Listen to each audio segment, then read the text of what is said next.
जय जिनेन्द्र साहब। सबसे पहले नवकार मंत्र के माध्यम से क्लास चालू करते हैं।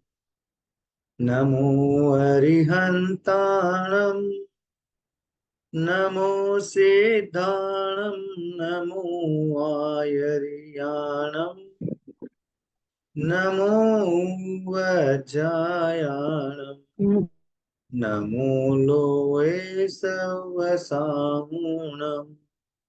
एसो पंच नमुकारो सव पावपणसणु, मंगलाणं च सवेसिं परमं हवै मंगलम्। जय जिनेन्द्र। गत 2 दिवसों से कर्म ग्रंथ के बारे में चर्चा चल रही है। तो कर्म ग्रंथ के बारे में चर्चा करते हुए कर्म की परिभाषा, कर्म के स्वरूप, आत्मा के साथ कर्म का बंध, कर्म की अवस्थाओं के बारे में जानने का प्रयास किया। किस प्रकार से यह आत्मा को कर्म प्रभावित करते हैं उनको भी हमने जानने का प्रयास किया। बंध, उदय, उदीर्णा, सत्ता, संक्रमण, उद्वर्तन, अपवर्तन आदि अवस्थाओं को समझने का प्रयास किया। हम आगे भी अभी जो बाकी की अवस्थाएं कर्म की बची हुई है उनको समझने का प्रयास करते हैं। उद्वर्तन यानी स्थिति और अनुभाग में जो कमी की जाती है, स्थिति अनुभाग में जो बढ़ोतरी की जाती है वो उद्वर्तन कहलाता है, और स्थिति और अनुभाग में जो कमी की जाती है वह अपवर्तन कहलाता है।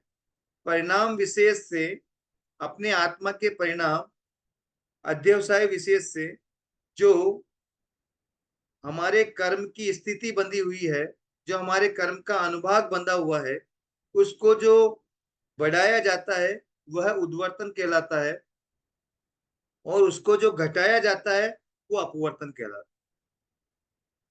जैसे कि कोई बीज डाला गया, कोई छोटा सा पौधा लगाया गया, उसको अगर समुचित प्रकाश मिलता है, समुचित खाद मिलती है और समुचित ही पानी उसको अगर मिलता है तो वो अच्छी तरह से फल फूल जाता है और अच्छा भली प्रकार से अच्छा फल प्रदान करता है, मीठे फल प्रदान करता है।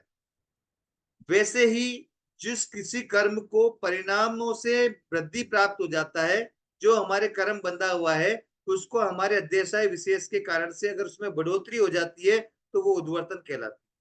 अपवर्तन के लिए ये ध्यान में ले लें, जब कमी हो जाती है कर्म के स्थिति और अनुभाग में तो वह अपवर्तन कहलाता है।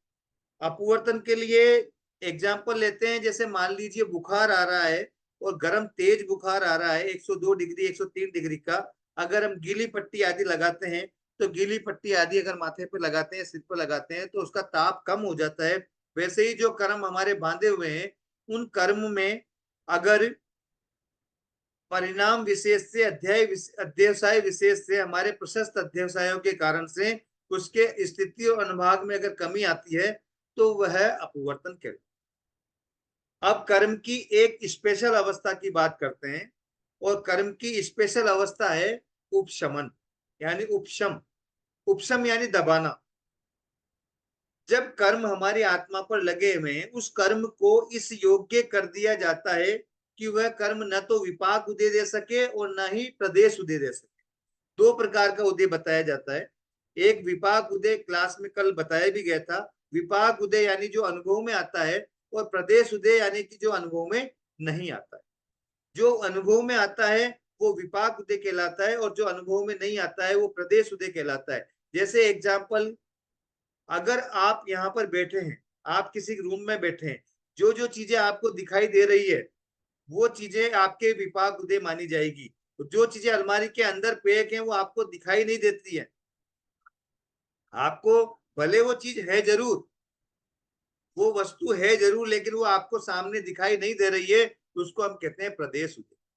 तो विपाक उदय और प्रदेश उदय 2 तरह के उदय होते हैं। लेकिन जब कर्म का उपशम कर दिया जाता है, कर्म को इस योग्य कर दिया जाता है कि वह न तो विपाक उदय दे सके और न प्रदेश उदय दे सके, वह अवस्था उपशम कहलाती है। और ये जो उपशम होता है ना, ये मात्र अंतर्मोद के लिए ही होता है। अंतर्मोद यानी 48 मिनट से कम कम का समय, अंतर्मोद से ज्यादा का उपशम नहीं होता है, ये ध्यान में ले लें। अंतर्मोद से ज्यादा का उपशम नहीं होता है। उपशम ऐसी अवस्था है जिसमें कर्म का विपाक उदय भी नहीं होता है और प्रदेश उदय भी नहीं होता है। ऐसी अवस्था जो कर्म की होती है वह उपशम कहलाती है। सत्ता में पड़े हुए कर्म दलिकों को जब ऐसी स्थिति में कर दिया जावे कि न तो वह विपाक उदय दे और न ही वह प्रदेश उदय दे, तो वह उपशम कहलाती है। इस उपशम में उदीर्ण और संक्रमण जो है वह नहीं होता है। चार करण मुख्य रूप से बताए जाते हैं, उदीर्ण, संक्रमण, अपवर्तन और उद्वर्तन। जब किसी कर्म का उपशम हो जाता है, जब किसी कर्म का उपशम हो जाता है, तो उपशम होने के बाद उस कर्म की उदीर्णा भी नहीं होती है, उस कर्म में उस उदीर्णा भी नहीं होती है, उस कर्म का संक्रमण भी नहीं होता। ठीक है ना? उस कर्म की उदीर्णा और संक्रमण दोनों ही बंद हो जाते हैं और अपवर्तन उद्वर्तन उसमें चालू रहते हैं। चारित्र मोहनीय कर्म जो है, उदय उदीर्णा दोनों नहीं होते हैं उपशम में, क्योंकि प्रदेश उदय विपाक उदय दोनों नहीं होते हैं, तो उदय भी नहीं होते हैं, उदीर्णा भी नहीं होती है। हाँ, संक्रमण जो है केवल चारित्र मोहनीय की जो प्रकृतियां है ना, उनका संक्रमण नहीं होता, बाकी और प्रकृतियों का हो सकता है। वापस ध्यान में ले लीजिए, ज्ञानावर्णीय कर्म की प्रकृतियां, दर्शनावर्णीय कर्म की प्रकृतियां आदि 8 कर्म की प्रकृतियां होती हैं। उन 8 कर्म की प्रकृतियां जो होती है उसमें से उपशम केवल जो होता है वो केवल मोहनीय कर्म का होता है। उपशम किसका होता है? केवल मोहनीय कर्म का होता है। उस मोहनीय कर्म में भी दर्शन मोहनीय की प्रकृतियां 3 होती है, मिथ्यात्व मोहनीय, मिश्र मोहनीय और संकित मोहनीय। और चारित्र मोहनीय की प्रकृतियां 25 होती है। चारित्र मोहनीय की जो प्रकृति होती है, कषाय मोहनीय की 16 और 9 कषाय मोहनीय की 9, ऐसे 25 प्रकृतियां होती है। इनका इन 25 प्रकृतियां यानी 28 प्रकृतियों का जब उपशम होता है, दर्शन मोहनी की 3 और चारित्र मोहनी की 25 प्रकृतियों का जब उपशम होता है, तो न इनका उदय होता है न उदीर्ण होता है। जब इन प्रकृतियों का उपशम हो जाता है तो इनका उदय उदीर्णा नहीं हो सकती है। और अगर चारित्र मोहनी की प्रकृतियों का उपशम है तो उदय उदीर्णा तो नहीं होती है, साथ में संक्रमण भी नहीं होता है। ये बात स्पेशल ध्यान रख लीजिए। इसलिए उपशम जो है, उस उपशम में उदय उदीर्णा तो होती ही नहीं है। अगर वो चारित्र मोहनीय की प्रकृतियां हैं तो उसका संक्रमण भी उस समय पर नहीं होता है। उद्वर्तन और अपवर्तन चालू रहते हैं। ये उपशम कहलाता है। उपशम मात्र अंतर्मोद के लिए होता है। और हम भी व्यवहार में भी देखते हैं, अगर किसी व्यक्ति को दबाया जाता है ज्यादा, तो ज्यादा देर नहीं दबता है, थोड़ी देर तो दब जाएगा, लेकिन ज्यादा देर तक वह नहीं दबेगा। इसलिए वापस ध्यान में ले लीजिए, उपशम किसको कहते हैं? जिसमें प्रदेश उदय और विपाक उदय दोनों ही नहीं होता है। जिस कर्म का प्रदेश उदय विपाक उदय दोनों के ही अयोग्य कर दिया जाता है कर्म को, वह उपशम कहलाता है। ठीक है सब? अब उपशम जो है वो केवल मोहनीय कर्म का होता है। मोहनीय कर्म 2 प्रकार का होता है, दर्शन मोहनीय और चारित्र मोहनीय। अगर दर्शन मोहनीय का उपशम है, अगर दर्शन मोहनीय का उपशम है तो उसमें उदय भी नहीं होगा और उदीर्णा भी नहीं। और अगर चारित्र मोहनीय का उपशम है तो उसमें उदय भी नहीं होगा, उदीर्णा भी नहीं होगी और संक्रमण भी नहीं होगा। 3 चीजें नहीं होगी। अगर चारित्र मोहनीय की प्रकृतियों का उपशम किया है तो उदय उदीर्णा और संक्रमण तीनों नहीं होंगे। और अगर दर्शन मोहनीय की प्रकृति का उपशम किया है तो उसमें उदय उदीर्णा दोनों नहीं होंगे, लेकिन संक्रमण हो सकता है। अब प्रश्न किया जाता है उपशम किया कैसे जाता है? उपशम किया जाता है पुरुषार्थ से। कौन से पुरुषार्थ से? हमारे परिणामों के पुरुषार्थ से किया जाता है। किसी भी कर्म को अगर विपाक उदय और प्रदेश उदय के अयोग्य किया जाता है, तो विपाक उदय और प्रदेश उदय के अयोग्य जो किया जाता है वो हमारे परिणाम विशेष से ही किया जाता है। या कर्म की जो भी अवस्थाएं बनती है वो हमारे आत्मा के परिणामों के कारण ही बनती है। क्योंकि इसके लिए बाहर का कोई पुरुषार्थ करने की जरूरत नहीं है, आपको कोई गड्ढे खोदने की जरूरत नहीं है, कोई बाहर की मेहनत करने की जरूरत नहीं है। ये अंदर के भावों से ही होता है। जब प्रशस्त अध्यवसाय आते हैं तो उस समय कर्मों को इस योग्य कर दिया जाता है कि वह कर्म प्रदेश उदय भी नहीं देवे तो विपाक उदय भी नहीं देवे। उस अवस्था को, कर्म की उस अवस्था को उपशम कहा जाता है। अगली अवस्था जो होती है वो अगली अवस्था होती है निद्दक। आपने सुना होगा कई बार कर्म का बंध 4 प्रकार का होता है, बद्ध, स्पष्ट, निद्दत और निकाचित। निद्दत जो बंध होता है वो कर्म का सघन बंध होता है। जब अगर मजबूत बंध होता है कर्म का, तो मजबूत बंध होता है तो वो कर्म वैसा का वैसा उदय में आने का प्रयास ज्यादा करता है, वो है उसमें कमी बेसी कम होती है। लेकिन जो निद्दती कर्म होता है, हम जो कर्म बांधते हैं उसमें हमारे परिणाम के कारण से उसमें सघनता आ जाती है। जैसे एग्जाम्पल के रूप में सुइयों का ढेर है, सुई होती है ना सिलने वाली, उन सुइयों का ढेर है, उन सुइयों के ढेर को इकट्ठा कर दिया, सामान्य रूप से इकट्ठा कर दिया, ये तो ढेर हो गया सामान्य। और उस ढेर को पूरे को 100 सुइयों को बांध दिया एक तार से, तो सघनता और मजबूत हो गई। और कस के उसको बांध दिया तार से तो और ज्यादा सघनता हो गई। और उसको गर्म करके लोहा बना दिया, पूरे का एक में एक कर दिया, तो और ज्यादा सघनता हो गई। जो सुइयों को तार से बांधा जा रहा है और बांध करके पूरा गट्ठा बना करके बांधा जा रहा है, उस अवस्था को निद्दती कर्म कहते हैं। जो कर्म हमारे बंधे हैं वो बहुत जबरदस्त तरीके से सघनता से जो बंध गए। सघनता का मतलब होता है, देखिए एक तो होता है, एक कपड़ा तो होता है जिसमें कि आर पार दिखाई देता है, उस कपड़े में आर पार दिखाई देता है, वो सघन नहीं होता, वो तो ट्रांसपेरेंट होता है। लेकिन एक ऐसा डार्क कपड़ा होता है जिसके कि आर पार नहीं दिखाई देता। तो जो निद्दत कर्म है, वो जो निद्दत कर्म है ना, वो इतना मजबूत और सघन होता है कि उस कर्म, उस सघनता में उस कर्म की जो होती है, गाढ़ा भी कह सकते हैं, इन्होंने बहुत अच्छा शब्द दिया। वो गाढ़ा बंध जो होता है ना, उस निद्दत कर्म में उदीर्णा और संक्रमण नहीं होता। जब कोई कर्म निद्दत बन जाता है तो उस निद्दत कर्म, बंधे हुए निद्दत कर्म में उदीर्णा और संक्रमण नहीं होता है। अपवर्तन उद्वर्तन तो उसमें भी हो सकता है, लेकिन उदीर्णा और संक्रमण उस निद्दत कर्म में नहीं होता है। और यदि अगर और ही ज्यादा क्रूर परिणाम आ जाए, और ज्यादा ही क्रूर परिणाम आ जाए, तो कर्म जो बनता है वो विशेष रूप से गाढ़ा बनता है, उसको कहते हैं निकाचित कर्म। आपने सुना होगा कि उसने तो बहुत निकाचित कर्म बांधे। भगवान महावीर के लिए सुना होगा, जब सैया पालक के कानों में शीशा डलवाया तो भगवान महावीर ने निकाचित कर्म बांधे और बाद में उनको कानों में खीले ठुकवा करके वो कर्म भोगने पड़े। तो ऐसा जो निकाचित कर्म होता है, इतना गाढ़ा बंद कर्म होता है, वो ऐसा कर्म बनता है कि उसमें न तो उदीर्णा होती है, न संक्रमण होता है, न अपवर्तन होता है और न उद्वर्तन। किसी भी प्रकार का कोई भी परिवर्तन उसमें नहीं होता है। वो निकाचित कर्म जैसा बांधा है तो उसको वैसा का वैसा ही भोगना पड़ता है। इस प्रकार से ये कर्म की 10 अवस्थाएं आपको बताई गई।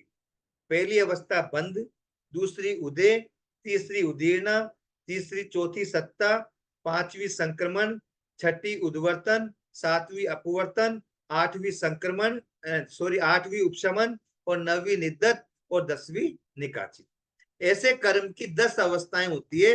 हमारी आत्मा पर लगे हुए कर्म है, वो सारे के सारे हमारे आत्मा से बंद है, इसलिए उस अवस्था को कहते हैं बंद।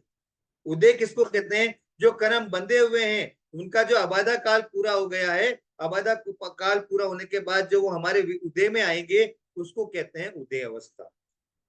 उदीर्ण अवस्था, जो कर्म आगे उदय में आने वाले हैं उनको उठा करके अभी वर्तमान में ही उदय में लेकर के आ जाते हैं, उसको कहते हैं उदीर्ण। सत्ता, हमारी आत्मा पर जब कर्मों का बंद हुआ तब से लेकर के जब तक वो आत्मा से वापस अलग हट नहीं जाते, तब तक वो सत्ता में वो कर्म की अवस्था कहलाती है सत्ता। जब एक कर्म का ट्रांसफर दूसरे कर्म की प्रकृति में कर दिया जाता है वो कहलाता है संक्रमण। जब कर्म प्रकृति का अनुभाग और स्थिति को बढ़ा दिया जाता है वो कहलाता है उद्वर्तन। जब कर्म प्रकृति की स्थिति और अनुभाग को घटा दिया जाता है तो वो कहलाता है अपवर्तन। और जब उस कर्म को इस योग्य कर दिया जाता है कि न तो वो विपाक उदय दे सके न वो प्रदेश उदय दे सके, वो कहलाता है उपशम। उस कर्म को ऐसा तरीके से बांधा जाता है कि उसमें उदीर्णा और संक्रमण नहीं हो सके, अपवर्तन उद्वर्तन ही हो सके, ऐसी स्थिति कहलाती है निद्दत। और जो लास्ट वाली है निकाचित, ऐसी कर्म की सघन स्थिति, गाढ़ स्थिति, जिसमें कि उद्वर्तन, अपवर्तन, संक्रमण, उदीर्णा कुछ भी नहीं होता है। जैसा कर्म बांधा जाता है निकाचित, उस निकाचित को उस रूप में ही भोगा जाता है। ऐसे कर्म की 10 अवस्थाएं बताई गई है। इन 10 अवस्थाओं में से करण 8 होते हैं। करण का मतलब होता है पुरुषार्थ विशेष। जो करण किसको कहते हैं? परिणाम विशेष। वीर्य, वीर्य कहलाता है हमारा पुरुषार्थ। देखो पुरुषार्थ दो तरह के होते हैं, एक होता है आत्म पुरुषार्थ यानी परिणाम सापेक्ष, अध्यवसाय सापेक्ष, और एक होता है बाहर का शरीर का पुरुषार्थ जो होता है। अब जो मेहनत आप करते हैं, जो शारीरिक कार्य आप करते हैं, जो उसमें जो आपका मेहनत लगती है वो कहलाता है बाह्य पुरुषार्थ, और भीतरी पुरुषार्थ जो होता है, जो परिणामों के द्वारा होता है, अध्यवसाय के द्वारा होता है, उस पुरुषार्थ विशेष को करण कहते हैं।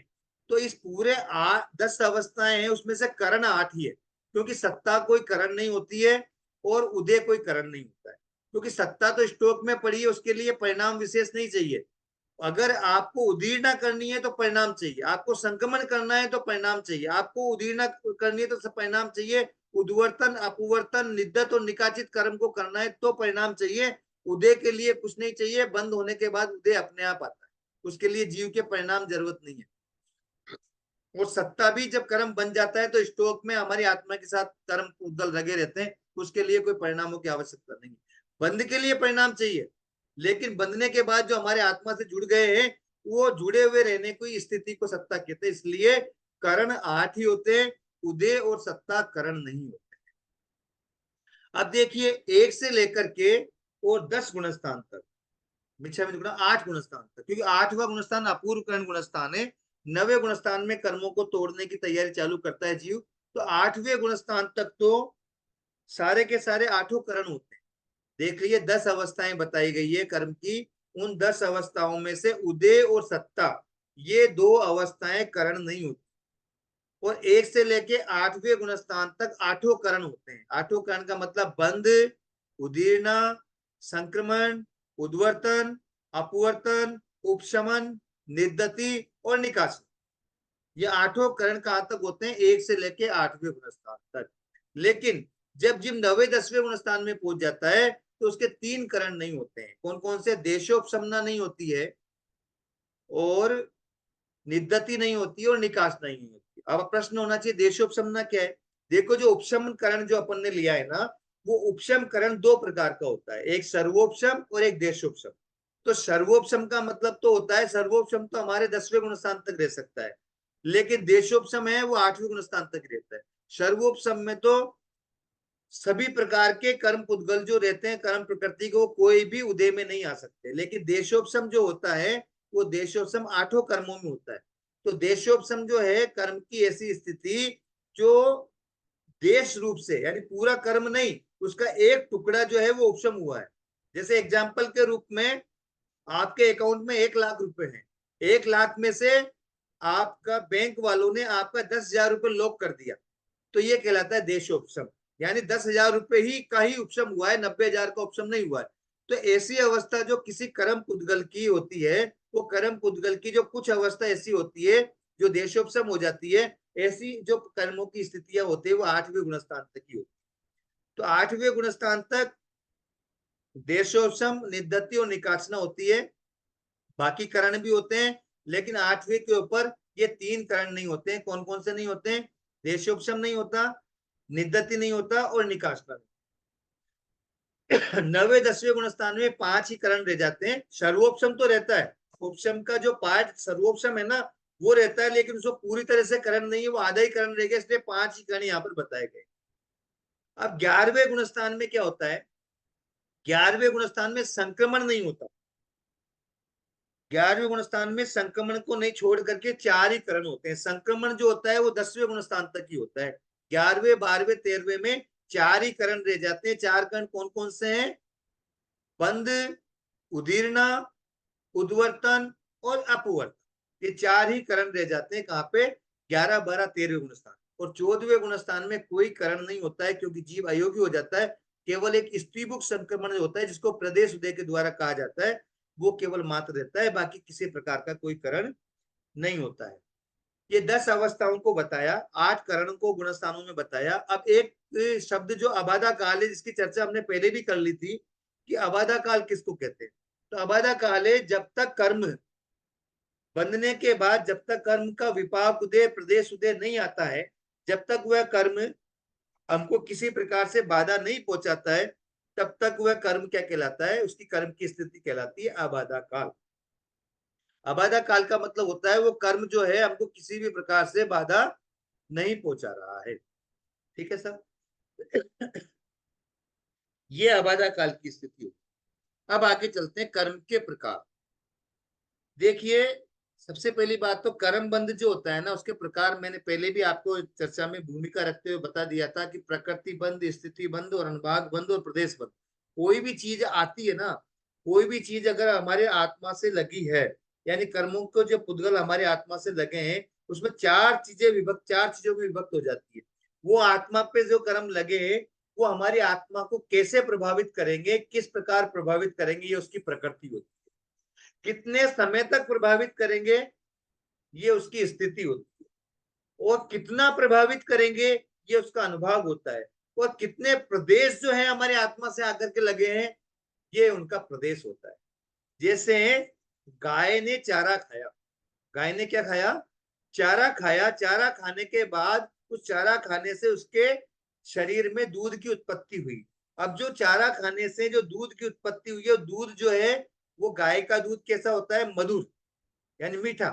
यानी गाय का दूध जो है वो अनेक प्रकार से, उसकी प्रकृति क्या होती है, गाय के दूध की प्रकृति जो है शीतल होती है, मधुर होती है, ये उसकी प्रकृति हो गई। और गाय के दूध में की स्थिति, यानी उसका जो शुद्ध स्वभाव है, जो उसकी प्रकृति है, यानी उसकी जो मधुरता है, वो कुछ टाइम तक ही रहती है। अगर ज्यादा पुराना गाय का दूध हो जाता है तो वो बदबू मारने लग जाता है। तो उसका जो स्वभाव, जो मधुरता है, वो कुछ टाइम पीरियड तक ही रहता है, वो उसकी स्थिति कहलाती है। तीसरा, अनुभाग, उसका जो चिकनापन है या उसकी मधुरता में जो तरतमता है। किसी गाय का जो दूध होता है वो मधुर कम होता है, किसी गाय का दूध जो होता है वो मधुर ज्यादा होता है। तो इसकी जो तरतमता है, ये अनुभाग कहलाता है। और गाय के दूध की जो क्वांटिटी आपको प्राप्त हुई है, यानी 1 लीटर, 2 लीटर, 10 लीटर, वो उसका प्रदेश कहलाता है। ऐसे और बहुत सारे एग्जाम्पल ले सकते हैं। बाजार में चॉकलेट आती है, चॉकलेट का स्वभाव होता है कि दांतों को खराब करती है। यह चॉकलेट जो होती है वो मीठी होती है, ये मान के चल लीजिए। लेकिन अब चॉकलेट के ऊपर एक्सपायरी डेट भी लिखी होती है। वो जो एक्सपायरी डेट है, वो उसकी स्थिति है। चॉकलेट का जो टेस्ट है उसका जो टेस्ट है, उसमें मिठास कम है, ज्यादा है, तीखी है, जैसी भी चॉकलेट होती है, उसका टेस्ट से संबंधित जो चीज होती है वो अनुभाग होता है। और उसकी साइज जो होती है, छोटी साइज की है, बड़ी साइज की, ये उसका प्रदेश होता है। कोई बहुत सारे एग्जाम्पल बंद के ले सकते हैं आप। बाजार से टेबलेट लेकर के, बुखार की टेबलेट लेकर आए, बुखार समाप्त करने की टेबलेट लेकर के आए, तो उस टेबलेट का स्वभाव क्या है, बुखार को खत्म करना, ये उसकी प्रकृति हो गई। उसकी एक्सपायरी डेट लिखी होती है कि भाई 6 महीने के बाद ये दवाई काम की नहीं है, तो वो जो एक्सपायरी डेट है वो उसकी स्थिति हो गई। अनुभाग, उस जो दवाई है उसका टेस्ट कैसा है, उस टेबलेट का टेस्ट कैसा है, कड़वा है, मीठा है, या कोई अलग तरीके का टेस्ट है, वो उसका टेस्ट कहलाता है अनुभाग। या फिर दूसरे रूप में कहें तो उसका पावर, उसका पावर जैसे 250 mg की है, 500 mg की है, 1000 mg की है, तो उसका जो पावर होता है वो भी अनुभाग के रूप में समझ सकते हैं। और टेबलेट की जो साइज होती है, कोई गोल होती है, कोई चौकोर होती है, कोई त्रिकोण होती है, ये जो साइज होती है उसकी प्रदेश कहलाता है। ऐसे अनेक एग्जाम्पल, आगमों में एक लड्डू का एग्जाम्पल भी देते हैं। अगर लड्डू बनाया है, जैसे मेथी का लड्डू बनाते हैं, मेथी का लड्डू क्या करता है, वात नाशक होता है ना, जो गैस बनती है उसका वात नाशक होता है। तो उसका प्रकृति क्या हुआ, लड्डू की वात नाशक प्रकृति हो गई। अब वो लड्डू जो है वो कितने 6 महीने तक चलता है, 6 महीने के बाद उसमें विकृति आ जाती है, वो भी टेस्ट उसका खत्म हो जाता है। तो 6 महीने उसकी ड्यूरेशन हो गई, उसकी स्थिति हो गई। और उसका अनुभाग, वो मीठा ज्यादा है, कड़वा ज्यादा है, जैसा भी मेथी के लड्डू कड़वे भी होते हैं, तो कड़वा कम है, ज्यादा है, वो उसका टेस्ट है, वो उसका अनुभाग हो गया। और उस लड्डू की जो साइज है वो उसका प्रदेश हो गया। इस प्रकार से हमारी आत्मा पर जो कर्म पुद्गल लगते हैं, वो कर्म पुद्गल हमारे ज्ञान गुण को ढकेंगे, हमारी श्रद्धा को विकृत करेंगे, हमको कोई चीज याद नहीं होने देंगे, या हमको दुख उत्पन्न कराएंगे, या हमको सुख उत्पन्न कराएंगे, हमको उच्च कुल में पैदा कराएंगे या नीच कुल में पैदा कराएंगे, या हमको ज्ञान प्राप्ति में बाधा डाल देंगे। जो भी कार्य करेंगे वो कर्म पुद्गल जो बंधे हैं, वो उसकी प्रकृति कहलाते हैं। वो हमारी आत्मा तक जो जो भी प्रभावित करेंगे, वो कितने समय तक करेंगे। अगर मेरी बुद्धि तेज नहीं चलेगी, तो वो कर्म के कारण, कौन से कर्म के कारण, ज्ञानावर्ण कर्म के कारण। अगर मेरी बुद्धि तेज नहीं होगी, तो कितने समय तक नहीं होगी, वो ज्ञानावर्ण कर्म की स्थिति बताइए। और जो कितने अनुभाग में नहीं होगी, मैं 1 घंटे में एक गाथा याद करूंगा तो मुझे आधा पार्टी याद होगा, या मुझे 2 गाथा याद होगी, मुझे 10 गाथा याद होगी। ये जो अनुभाग जो रहेगा, वो ज्ञानावर्ण कर्म का जो अनुभाग रहेगा, उसके आधार पर डिपेंड करेगा कि भाई मेरे को कितना याद होता है। और उस ज्ञानावर्णीय कर्म के पुद्गल मैंने कितने आत्मा के साथ में चिपकाए हैं, संबंध किया है, वो उसका प्रदेश बंध कहता है। इसलिए प्रकृति बंध, स्थिति बंध, अनुभाग बंध और प्रदेश बंध को हम समझने का प्रयास करते हैं। ठीक है सर, आगे चलते हैं। अब 4 प्रकार के बंध आपने समझ लिए। अब कर्म की जो प्रकृतियां है, अभी अभी तक हम जो समझ रहे थे ना, वो कर्म को समझ रहे थे, पर कर्म में भी 8 प्रकार के कर्म बताए गए हैं। ज्ञानावर्णीय, दर्शनावर्णीय, वेदनीय, मोहनीय, आयु, नाम, गोत्र और अनुसार, ये 8 प्रकार के कर्म। ठीक है सर, जो 8 प्रकार के कर्म है, ये 8 प्रकार के कर्म किसकी अपेक्षा से 8 भागों में डिवाइड किया? इनके स्वभाव के कारण से। ज्ञानावर्णीय कर्म क्या करेगा? ज्ञानावर्णीय कर्म हमारे ज्ञान गुण को ढकेगा। दर्शनावर्णीय कर्म क्या करेगा? हमारा जो दर्शन गुण है, हमारी जो चिन्मयता है, हमारी चेतनता है, उसको प्रभावित करेगा। वेदनीय कर्म क्या करेगा? हमको सुख देगा या दुख देगा। मोहनीय कर्म क्या करेगा? हमको मोह संबंधों में आबद्ध करेगा, हमारे भीतर विकार उत्पन्न करेगा, हमको क्रोध, मान, माया, लोभ का कषाय का आचरण करवाएगा।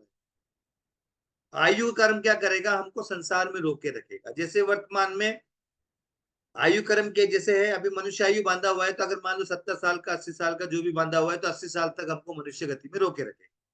नाम कर्म क्या करेगा? हमको विविध रूप प्रकार के रूप दिलाएगा। अभी वर्तमान में मेरी शक्ल ऐसी है, किसी दूसरे की शक्ल कैसी है, किसी तीसरे की शक्ल कैसी है, तो अलग अलग शक्ल जो होगी, या अलग अलग जो शरीर मिलेगा, लंबाई, चौड़ाई, काला, गोरा, ये सब जो है, ये सब नाम कर्म की अपेक्षा से होता है।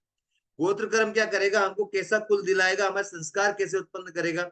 अगर अच्छे संस्कार होंगे और अच्छा कुल उत्पन्न होगा, अच्छे कुल में उत्पन्न होंगे तो उच्च गोत्र, और नीचे संस्कार होंगे, नीच संस्कार होंगे तो नीचे कुल में उत्पन्न होंगे तो नीच गोत्र।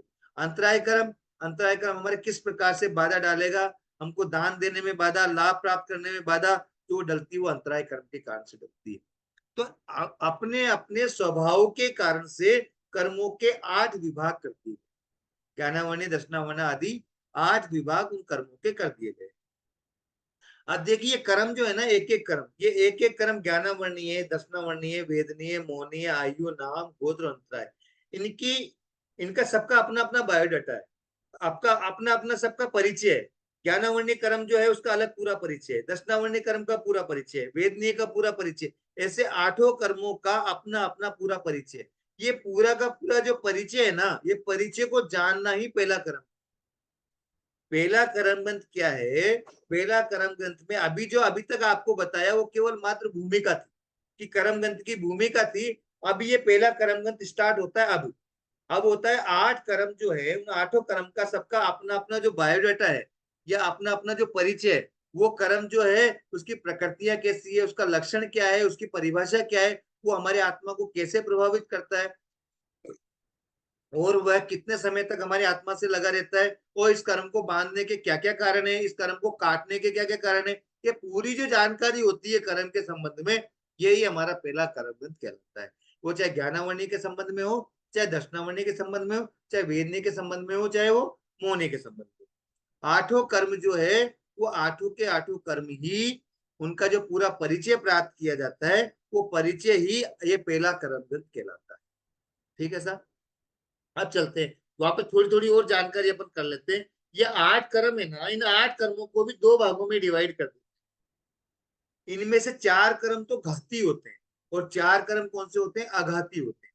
घाती और अघाती कर्म में अंतर क्या है? जो कर्म घाती होते हैं, वो हमारी आत्मा के मूल गुणों का घात।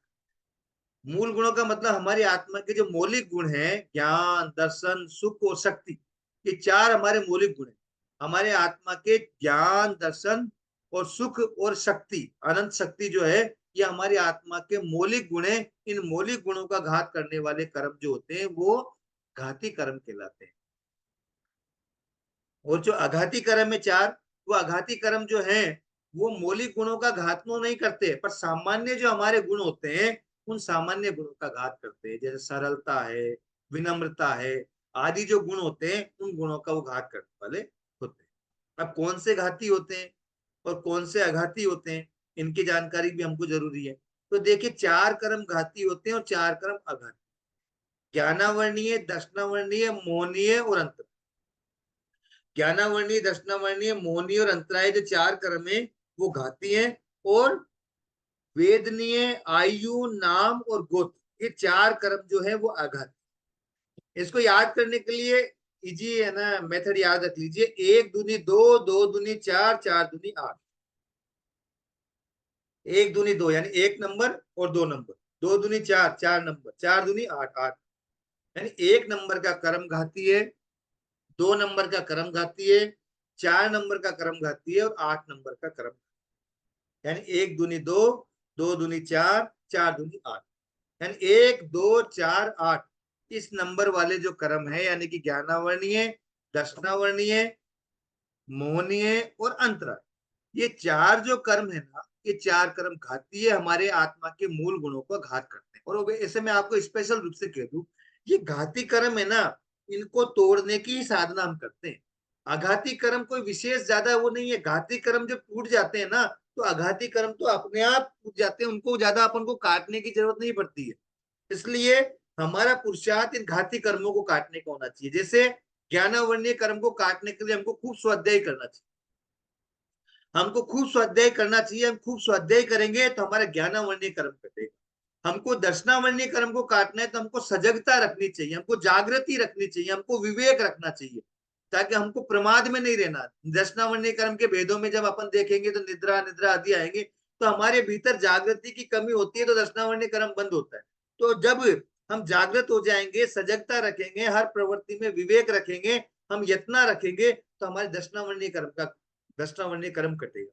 मोहनीय कर्म को काटने के लिए क्या करना है, हमको समता में रहना, ज्ञाता दृष्टा भाव में रहना।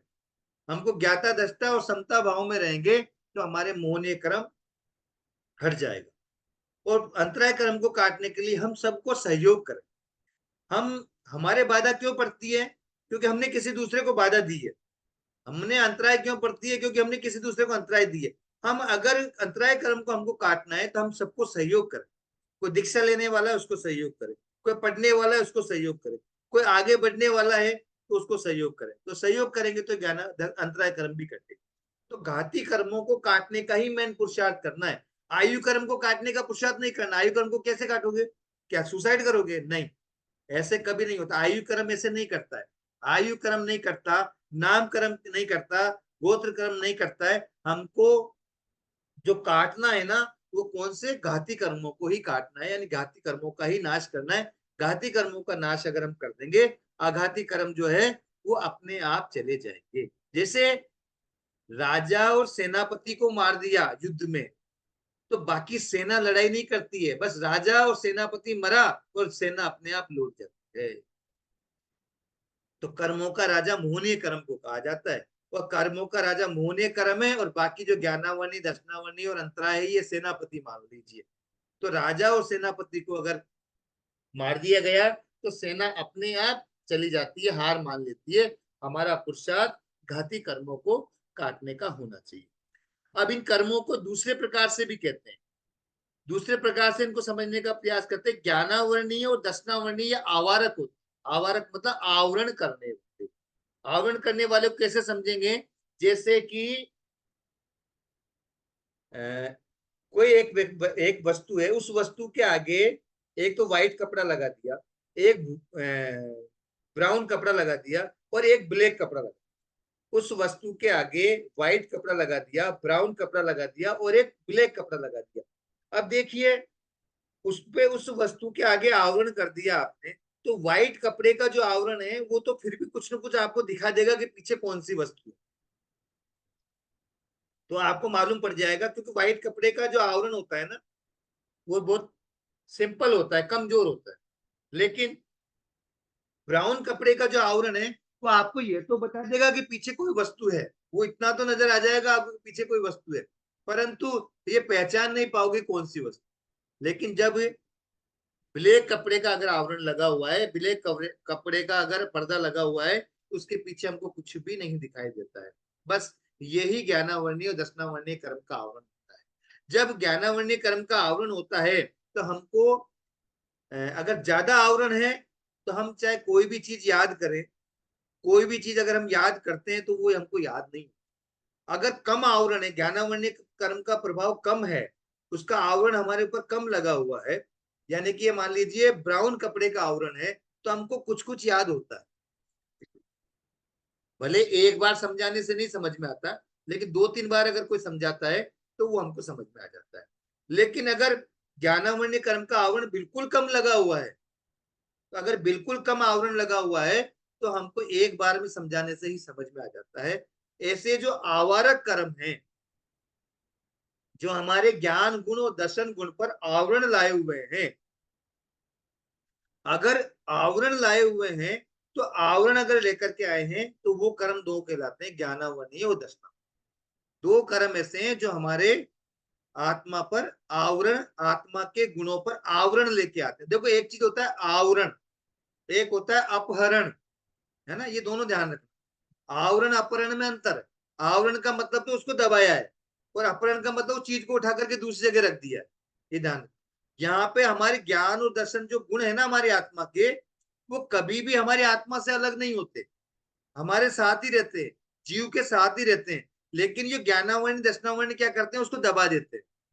उस ज्ञान दर्शन जो गुण है उसको क्या करते हैं, वो दबा देते हैं, उस पर आवरण लेकर के आ जाते हैं, उस पर पर्दा लगा देते हैं। वो पर्दा अलग अलग तरीके का हो सकता है, किसी के ब्लैक पर्दा हो सकता है, किसी के ब्राउन पर्दा हो सकता है, और किसी के व्हाइट पर्दा हो सकता है ना। किसी का ट्रांसपेरेंट भी हो सकता है, ट्रांसपेरेंट आर पार दिखने वाला, जिसको अगर बिल्कुल ट्रांसपेरेंट पर्दा होता है उसको बहुत जल्दी याद होता है। वो ज्ञानावरण कर्म, उसकी आंखें भी तेज होती है, उसके कान भी तेज होते हैं, उसकी नाक भी तेज होती है, उसको जल्दी से हर चीज याद हो जाती है। ऐसे ऐसे लोग भी हैं जो एक दिन में 1000 गाथाएं याद करने वाले। शास्त्र की जो गाथाएं आज हमसे अगर कहे तो शायद 2-4 गाथाएं भी दिन भर में याद नहीं होती है। एक एग्जाम्पल देता हूं आपको। एक कजोड़ी मल जी महाराज साहब आचार्य हुए हैं हमारे। तो कजोड़ी मल जी महाराज साहब जो आचार्य हुए हैं, वो एक बार छोटे संत की कपड़ों की प्रतिलेखना कर रहे थे। छोटे संत की कपड़ों की प्रतिलेखना कर रहे थे। तो एक शाविका जी आए, और शाविका जी ने कहा कि आप आचार्य हो, और आचार्य होकर के और आप एक छोटे संत की कपड़ों की प्रतिलेखना कर रहे हो, आपको अच्छा लगता है क्या? तो आचार्य ने कहा कि भाई जी, मैं तो बुजुर्ग हो गया हूँ, भले मैं आचार्य हूं पर मैं बुजुर्ग हो गया हूँ, लेकिन वो संत है ना, वो संत बहुत गाथाएं याद करते हैं, और वो शास्त्र की बहुत गाथाओं को याद करने वाले, उनकी बुद्धि बहुत तेज है। मैं जितनी देर में प्रतिलेखना करूंगा, 1 घंटा भर मुझे लगेगा, वो घंटे भर में 100 गाथाएं याद कर लेते। कितनी गाथाएं? 100 गाथाएं याद कर लेते हैं। वो जो शाविका जी थे उसको इनको विश्वास नहीं हुआ। उन्होंने कहा, महाराज कैसी बात करते हो, कोई घंटे भर में 2 घंटे में कोई 100 गाथा याद होती है क्या? वो महाराज के पास गई, उन संतों के पास, कि भगवान महाराज साहब, आप एक दिन में कितनी गाथाएं याद कर लेते हो? कि भाई जी, गुरुदेव की कृपा से लगभग 100 या 200 जो भी उन्होंने गाथा बताई, इतनी गाथा याद कर लेता हूँ। उनको विश्वास नहीं हुआ। उन्होंने कहा कि भाई, साविका जी ने उनसे कहा कि मुझे आप कल ना जो ये गाथा है, ये 100 गाथा है, आपने कहाँ तक याद कर रखा है? कि यहाँ तक याद कर रखा है, और उसके बाद में 100 गाथाएं सुनाना। दूसरे दिन उन्होंने पूरी की पूरी गाथाएं उन साविका जी को सुना दी। साविका जी नतमस्तक हो गई। ऐसी बुद्धि के धनी भी हमारे संत हुए हैं। उन संत का नाम था मुल्तान मल जी महाराज साहब। कजोड़ी मल जी महाराज साहब जो आचार्य हुए हैं, उनके शिष्य थे मुल्तान मल जी महाराज साहब। वो एक दिन में लगभग 100 से ऊपर गाथाएं याद कर लेते थे। वो 100-200 गाथा, 100 गाथा तो लगभग घंटे 1.5 घंटे में याद कर लेते। 1 घंटे में 100 गाथा हमसे पढ़ी भी नहीं जाती है शुद्ध रूप से, और उनको याद हो जाता। तो ऐसे ऐसे बुद्धि के धनी रहे हैं। यानी कि उनके ज्ञान गुण पर आवरण जो आया हुआ है ना कर्म का, वो आवरण बिल्कुल महीन है, बिल्कुल बारीक आवरण है। इस कारण से उनको जल्दी ही बुद्धि उनकी खुल जाती है, और जल्दी ही याद हो जाती है। और अगर हमको याद नहीं हो रहा है, अगर हमको याद कम हो रहा है, अगर हमारी बुद्धि बराबर नहीं चल रही है, तो ध्यान रखें, हमारे ज्ञानावरणीय कर्म का आवरण ज्यादा है, तो हमको पुरुषार्थ करना चाहिए स्वाध्याय करके। हम लगातार स्वाध्याय करें, बार बार स्वाध्याय करें, वंदना करके बार बार स्वाध्याय करें, तो हमारी बुद्धि तीव्र हो जाएगी। क्योंकि स्वाध्याय करने से, हमारा उत्तराधर्म सूत्र कहता है कि स्वाध्याय करने से ज्ञानावरणीय कर्म का क्षय होता है। अगर हम लगातार ज्ञानावरणीय कर्म को क्षय करना है, तो हम लगातार स्वाध्याय करें। स्वाध्याय यानी आगमों का अध्ययन करें। हम बराबर अच्छी अच्छी चीजों को पढ़ें, उनको सीखने का प्रयास करें, तत्व ज्ञान करें। तो हम लगातार अगर स्वाध्याय करेंगे तो ज्ञानावरणीय कर्म क्षय होगा।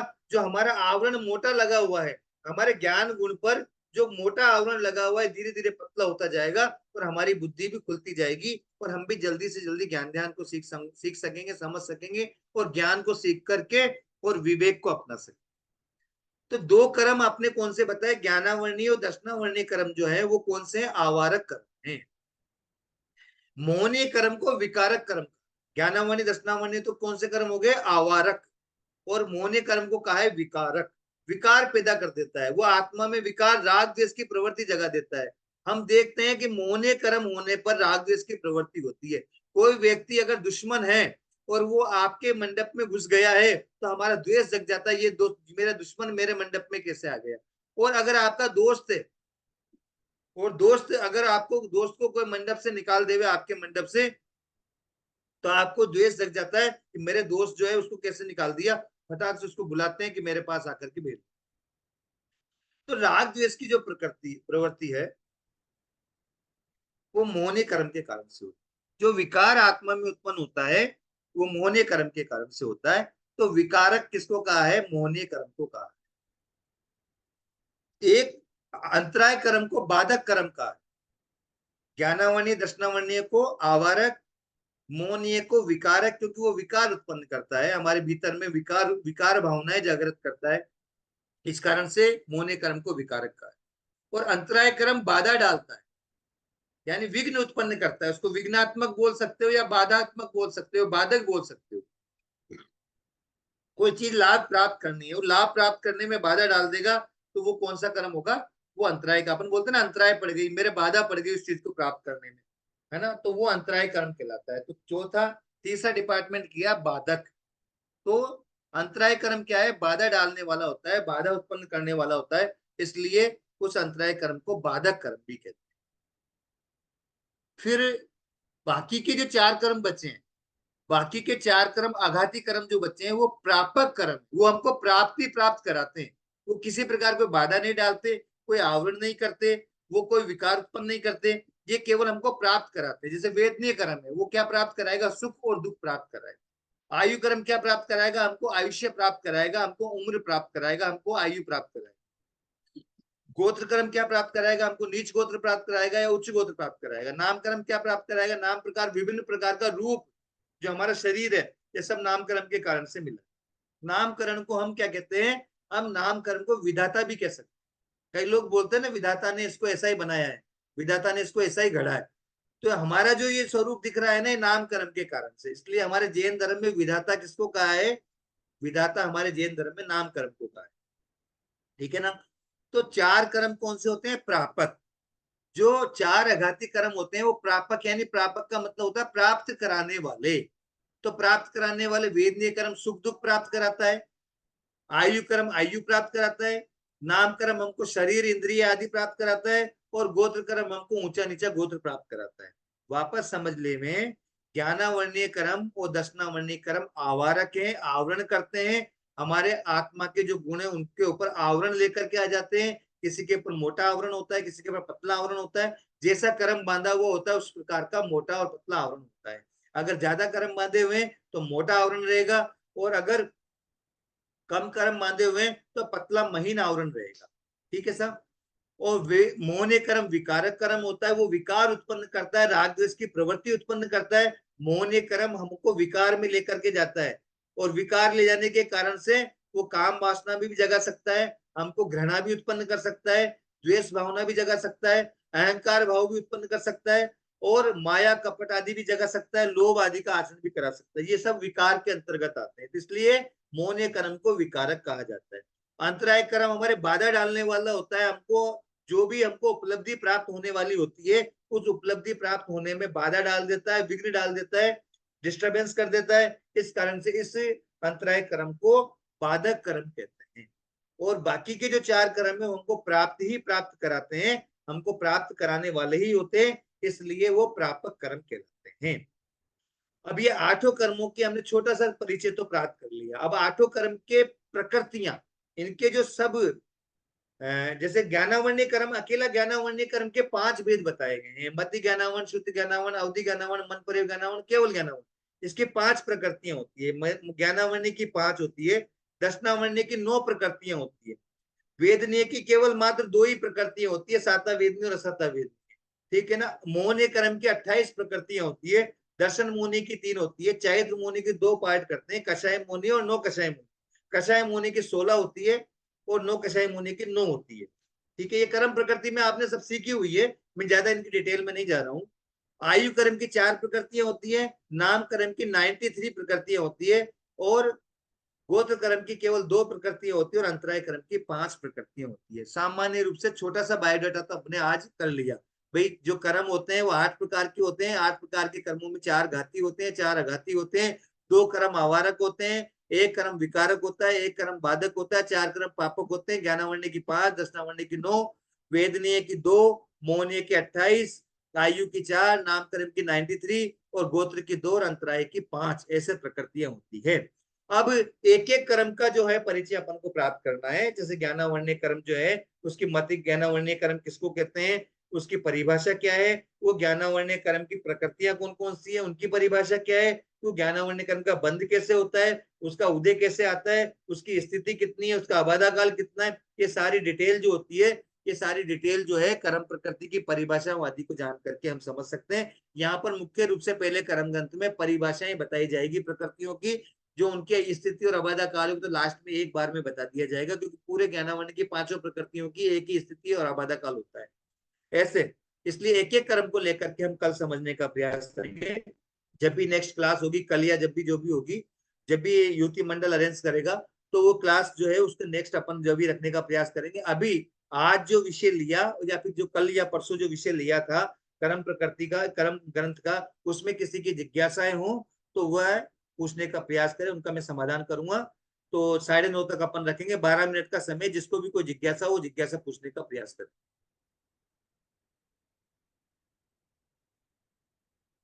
हाँ साहब बोले।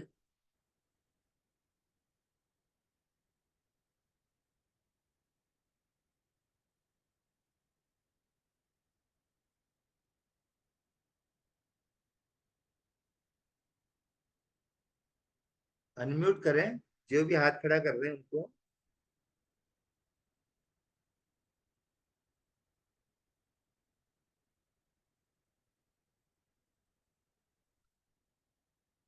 शायद अनम्यूट नहीं हो पा रहा है, तो शायद मैसेज कर दें, क्योंकि युति मंडल की सदस्य कोशिश तो कर रही है पर अनम्यूट नहीं हो पा रहा है शायद।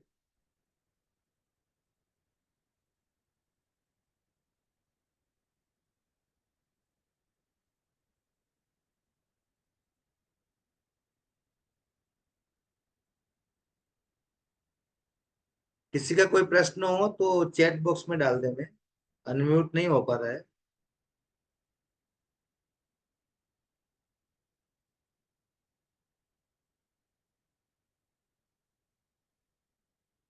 देखिए करण यानी होता है पुरुषार्थ।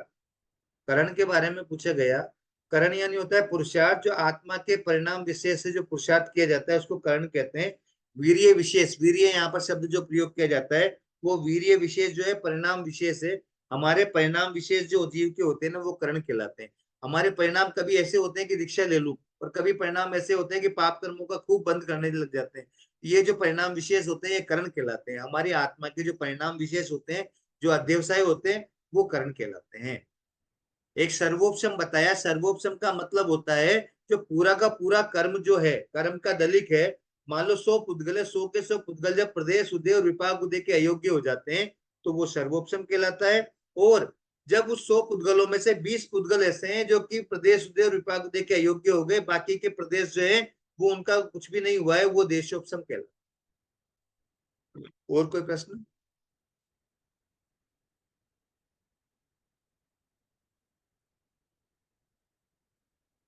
और कोई प्रश्न है?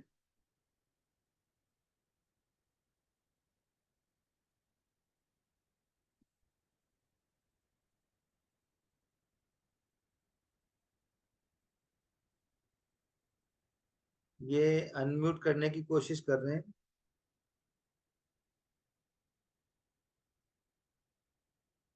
हाँ देखिए, एक प्रश्न किया है देशोपशम और सर्वोपशम। सर्वोपशम तो केवल मोहनीय कर्म का ही होता है। देशोपशम जो है वो 8 कर्मों का होता है। ध्यान में ले लीजिए, बहुत अच्छा प्रश्न है। मैंने बीच में बोला तो था, शायद क्लियर नहीं हो पाया, को मैंने ज्यादा डिटेल नहीं की इसकी। देशोपशम होता है वो आठों कर्मों में होता है, और सर्वोपशम जो होता है वो केवल मोहनीय कर्म में ही होता है। ठीक है सर। और कोई प्रश्न?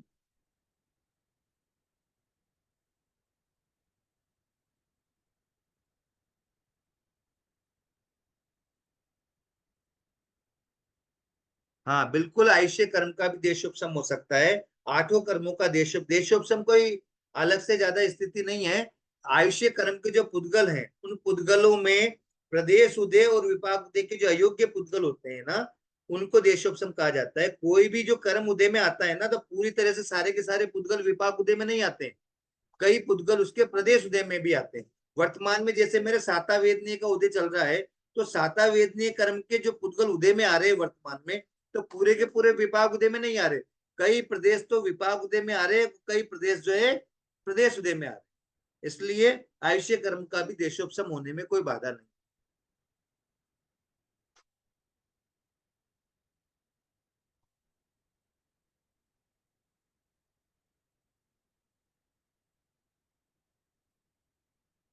और कोई प्रश्न? अंतराय क्या स्त्रीबुक? हाँ, स्त्रीबुक संक्रमण बताया आपने। स्त्रीबुक संक्रमण जो होता है वो 14वें गुण स्थान में। स्त्रीबुक संक्रमण में कोई विशेष बात नहीं है, ये प्रदेश उदय है। ये केवल मात्र हमारा जो उदयावलिका के अंदर जो प्रदेशों का जो संक्रमण होता है, वो स्त्रीबुक संक्रमण। अभी जो हमने संक्रमण का जो करण पढ़ा है ना, वो उदयावलिका के बाहर रहे हुए कर्म पुद्गलों का होता है, और उदयावलिका के जो अंदर जो चेंज होता है वो स्त्रीबुक संक्रमण कहलाता है। अभी पहला कर्मगंध पढ़ रहे, इसलिए ज्यादा डिटेल में नहीं जावे, क्योंकि थोड़े टेक्निकल वर्ड से आगे अपने आप जब संक्रमण आदि का करण पढ़ेंगे तो उसमें क्लियर हो जाएगा।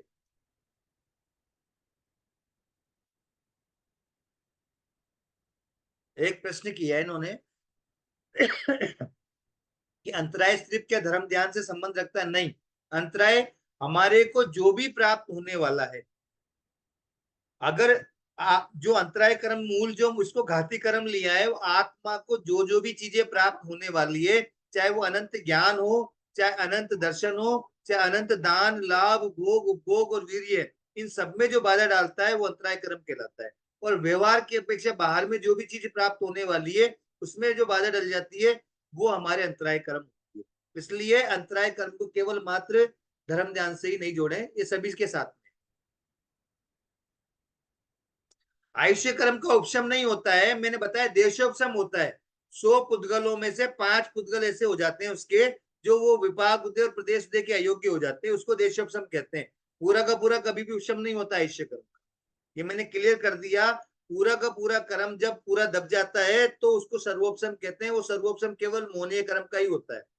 देशोपशम आठों कर्म को हो सकता है, हमको पता भी नहीं है। अभी हमारे जो कर्म उदय में आ रहे हैं वो देशोपशम वाले कर्म भी हो सकते हैं, क्योंकि सारे कर्मों का उदय आवे जरूरी नहीं।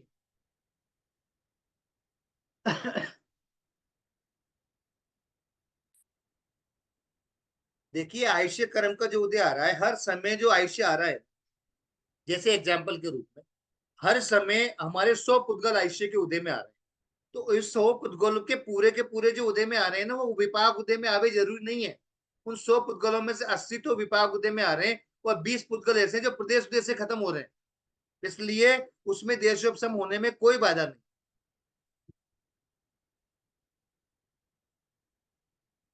और कोई प्रश्न? देखिए, दानांतराय कर्म की बात बताई। दानांतराय कर्म, अगर मुझे, मैं अंतराय देखो, मैं साधु जी महाराज गोचरी आए, और साधु जी महाराज गोचरी आए, और मैं असुस्ता था, और घर में और कोई दूसरा नहीं था। मैं असुस्ता था तो मैं दान नहीं दे पाया उनको, तो मेरे तो दानांतराय है, और साधु जी के लाभांतराय है। साधु को लाभ प्राप्त नहीं हुआ, इसलिए उनको तो लाभांतराय का उदय है, और मैं दान नहीं दे सका, मेरे दानांतराय का उदय। ठीक है साहब। जो प्राप्त होने वाला है और वो प्राप्त नहीं हुआ, तो वो लाभांतराय है, दानांतराय नहीं है। और जो मैं देने वाला था, मैं नहीं दे सका, वो दानांतराय है।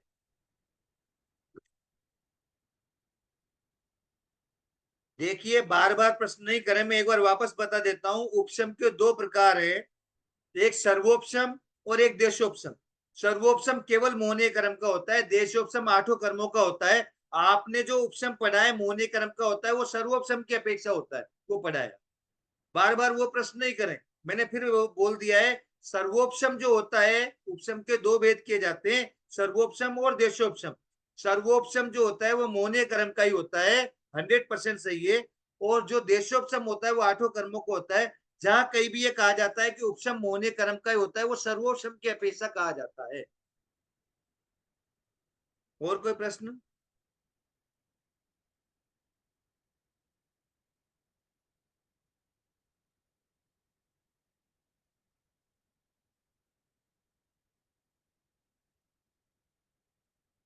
ठीक है, आज इतना ही रखते हैं। कल हम क्लास वापस चालू करेंगे, और आगे जब भी होगा, और अभी जो आपने पढ़ा है उससे संबंध में वापस किताब पढ़े, चर्चा करें आपस में। और कोई प्रश्न हो तो उन प्रश्नों को लिख कर रख ले, में जैसे भी नेक्स्ट क्लास होगी उसमें आप पूछने का प्रयास करें। इतना ही रखते हैं। जय जिनेन्द्र।